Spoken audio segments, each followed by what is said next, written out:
नमस्कार मित्रों, एक बार फिर से आप सभी का बहुत बहुत स्वागत, अभिनंदन। आज के इस वीडियो में हम हिंदी भाषा शिक्षण की विधियों से संबंधित कुछ इम्पोर्टेंट क्वेश्चंस करेंगे। तो आइए शुरुआत करते हैं। पहला क्वेश्चन है, चिंतन का जन्म समस्या के समय होता है, यह कथन किसने कहा? चिंतन का जन्म समस्या के समय होता है, यह कथन हेम्प्रे ने कहा, क्योंकि समस्या के समय प्राणी को लक्ष्य का रास्ता नजर नहीं आता। दूसरा है, चिंतन अनिवार्य रूप से एक गतिविधि है। चिंतन अनिवार्य रूप से एक गतिविधि है। संज्ञानात्मक गतिविधि है, क्योंकि चिंतन का संबंध मस्तिष्क से होता है, तो चिंतन अनिवार्य रूप से संज्ञानात्मक गतिविधि है। तीसरा है, भाषा शिक्षण में चिंतन का जन्म होता है। भाषा शिक्षण में चिंतन का जन्म होता है समस्या से। ठीक है। चौथा, शिक्षण अधिगम में चिंतन से अभिप्राय क्या है? शिक्षण अधिगम में एक शिक्षक को कलात्मक तरीके से शिक्षण कार्य करना होता है। उसके लिए उसका सोचना, समझना व विचारना ही क्या है? चिंतन है। तो राइट आंसर होगा ऑप्शन डी।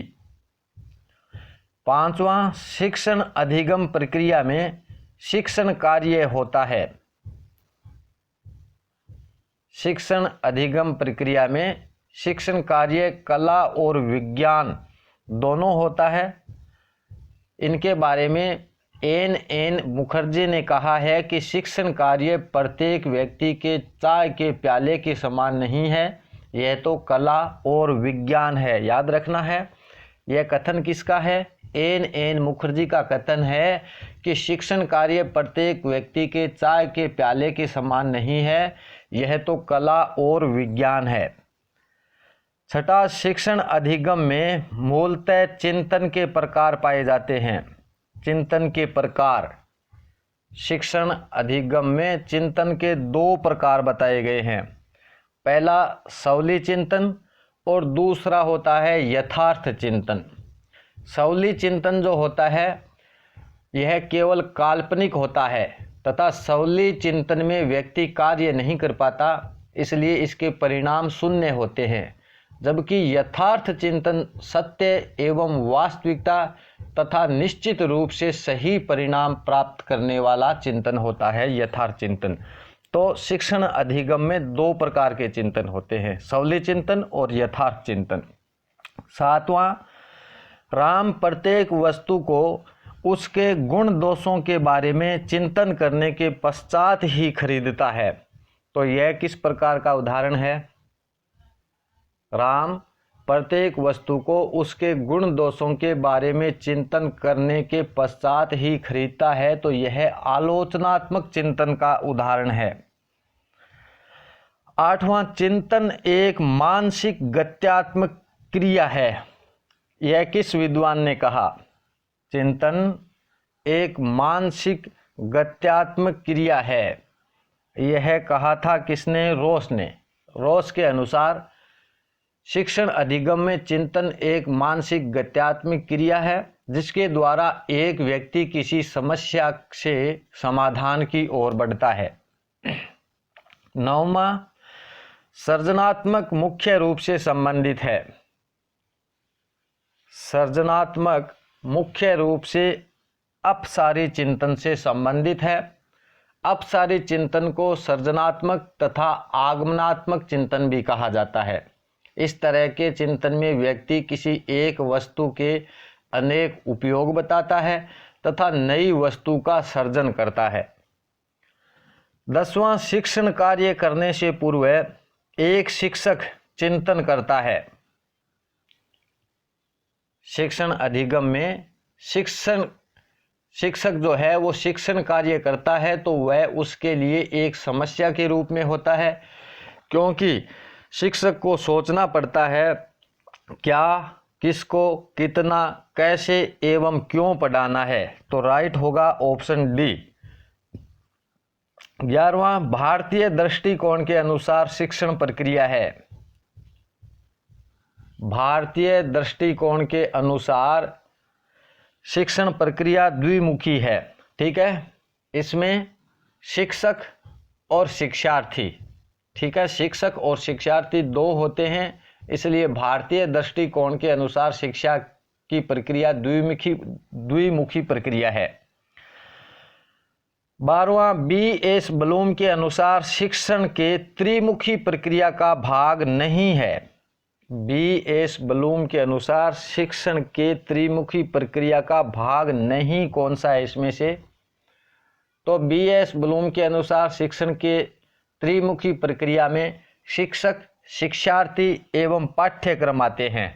ठीक है, तो समाज यहाँ पे B.S. ब्लूम के अनुसार शिक्षण के त्रिमुखी प्रक्रिया का भाग नहीं है। ठीक है, B.S. ब्लूम के अनुसार शिक्षक, शिक्षार्थी और पाठ्यक्रम ये तीन हैं। 13वां जॉन डीवी के अनुसार त्रिमुखी शिक्षण प्रक्रिया से संबंधित है। जॉन डीवी के अनुसार, तो जॉन डीवी ने पाठ्यक्रम की जगह समाज को लिया है, तो ठीक है, शिक्षक, शिक्षार्थी और समाज भी होगा। ठीक, जॉन डीवी के त्रिमुखी शिक्षण प्रक्रिया के अंतर्गत शिक्षक, शिक्षार्थी और समाज आते हैं। और जॉन डीवी का ये दृष्टिकोण है, ये व्यापक दृष्टिकोण माना जाता है। ठीक है, B.S. ब्लूम का हमने जाना, वो शिक्षक, शिक्षार्थी और पाठ्यक्रम को त्रिमुखी शिक्षण प्रक्रिया के अंतर्गत मानते हैं। और याद रखना है, जॉन डीवी पाठ्यक्रम नहीं, समाज को सम्मिलित करते हैं, शिक्षक, शिक्षार्थी और समाज। और यह दृष्टिकोण जो जॉन डीवी का दृष्टिकोण है, यह व्यापक दृष्टिकोण कहलाता है।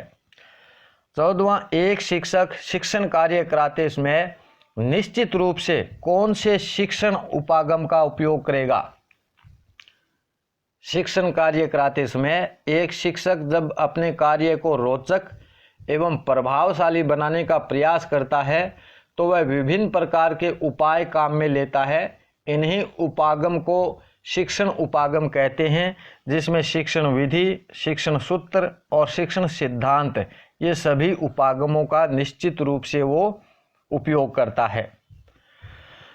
15वां शिक्षक कार्य एक ऐसी प्रक्रिया है जिसमें एक परिपक्व व्यक्ति यानी शिक्षक एक अपरिपक्व व्यक्ति यानी विद्यार्थी को अंतःक्रिया द्वारा सिखाने का प्रयास करता है।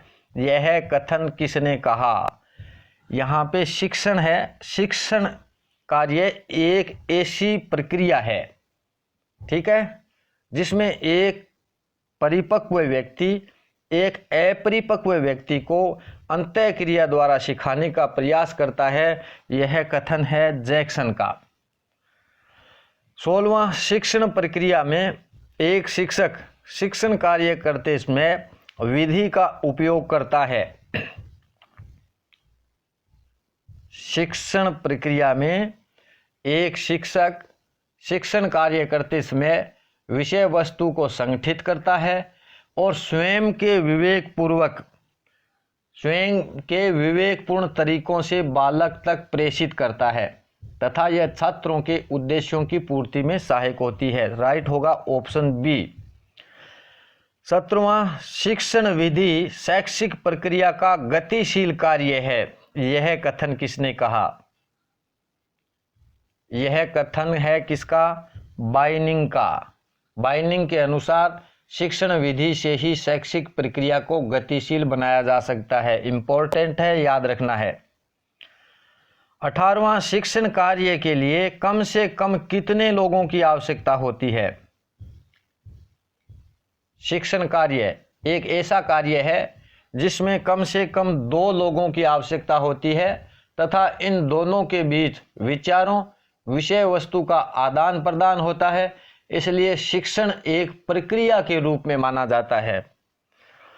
19वां जिस प्रकार से एक सैनिक को अस्त्र शस्त्र का ज्ञान होता है उसी प्रकार से एक शिक्षक को किस चीज का ज्ञान होना चाहिए? तो शिक्षण विधि का ज्ञान होना चाहिए। और यह कथन है किसका? एस के कोचर का।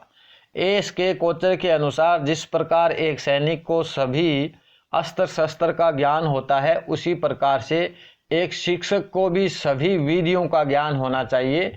यह उसके विवेक बुद्धि पर निर्भर करता है कि वह कौन सी विधि अपनाता है। 20वां, शिक्षण विधि शिक्षण के कार्य में सहयोग करती है। शिक्षण विधि शिक्षण के कार्य में उद्देश्य प्राप्ति में सहयोग करती है। ठीक है। डॉक्टर सरोज सक्सेना के अनुसार शिक्षण विधि वह माध्यम है जिसके द्वारा शिक्षक विषय वस्तु को अपने बालकों तक प्रेषित कर उद्देश्य की पूर्ति में सहयोग करता है। 21वां, शिक्षण सूत्र में बालकों के पूर्व ज्ञान को आधार मानकर नए ज्ञान की नींव रखी जाती है।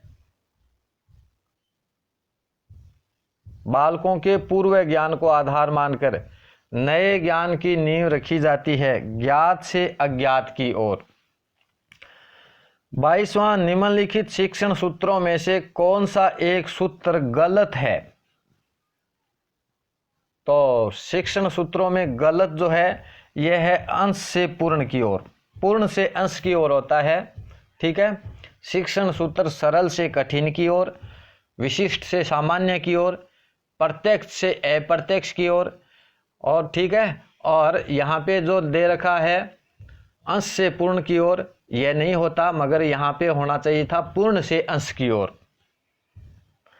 23वां, एक विषय की विषय वस्तु को स्पष्ट करते समय दूसरे विषय की विषय वस्तु को जोड़कर सिखाने का प्रयास करें तो ऐसा किस सिद्धांत में कहा गया है?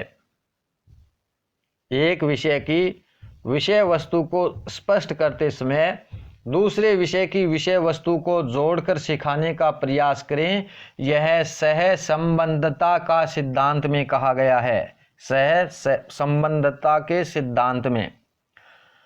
24वां, एक शिक्षक शिक्षण कार्य करते समय किसी पाठ को पढ़ाता है तो सबसे पहले उसके नाम के अर्थ को स्पष्ट करता है और फिर उसकी विषय वस्तु को इस प्रकार यहाँ किस शिक्षण सूत्र का उपयोग हो रहा है? तो यहाँ पे विशिष्ट से सामान्य की ओर शिक्षण सूत्र का प्रयोग किया जा रहा है। ठीक है। एक शिक्षक शिक्षण कार्य करते समय किसी पाठ को पढ़ाता है और उसके नाम व अर्थ को स्पष्ट करता है, उसके बाद में विषय वस्तु को पढ़ाता है। इस प्रकार यह विशिष्ट से सामान्य की ओर शिक्षण सूत्र का उपयोग है। 25वां, शिक्षण एक उद्देश्यपूर्ण नैतिक क्रिया है। निम्न में से किसका कथन है? शिक्षण एक उद्देश्यपूर्ण नैतिक क्रिया है। यह कथन है किसका? रिवलिन का। रिवलिन का। 27वां, हर्बर्ट की पंचपदी प्रणाली के अनुसार एक शिक्षक योजना बनाकर शिक्षण कार्य करता है तो यह किस सिद्धांत के अंतर्गत आता है? जब एक शिक्षक योजना बनाकर शिक्षण कार्य करता है तो यह नियोजन के सिद्धांत के अंतर्गत आता है। ठीक है। हर्बर्ट की पंचपदी प्रणाली के अनुसार एक शिक्षक योजना बनाकर शिक्षण कार्य करता है तो यह नियोजन के सिद्धांत के अंतर्गत आता है। हर्बर्ट की पंचपदी प्रणाली है प्रस्तावना, प्रस्तुतिकरण, तुलना, सामान्यीकरण एवं प्रयोग। ठीक है। और इनके माध्यमों से क्रमशः इकाई, वार्षिक एवं दैनिक पाठ योजना बनाकर शिक्षण कार्य करना नियोजन का सिद्धांत कहलाता है। 27वां, बिना उद्देश्य के ज्ञान के एक शिक्षक उस नाविक के समान है जिसे मंजिल का पता नहीं तथा उसके विद्यार्थी उस पतवार विहीन नाव के समान हैं जो लहरों के थपेड़े खाकर किसी भी किनारे से जा टकराएंगे। यह कथन किसका है? यह कथन है किसका? बीडी भाटिया का। ठीक है। शिक्षण व शिक्षार्थी दोनों को उद्देश्य का ज्ञान होना चाहिए। बीडी भाटिया के अनुसार बिना उद्देश्य के ज्ञान के एक शिक्षक उस नाविक के समान है जिसे मंजिल का पता नहीं तथा उसके विद्यार्थी उस पतवार विहीन नाव के समान है जो लहरों के थपेड़े खाकर किसी भी किनारे से जा टकराएंगे। तो धन्यवाद मेरे दोस्तों। नेक्स्ट मिलेंगे जल्दी ही, तब तक के लिए नमस्कार।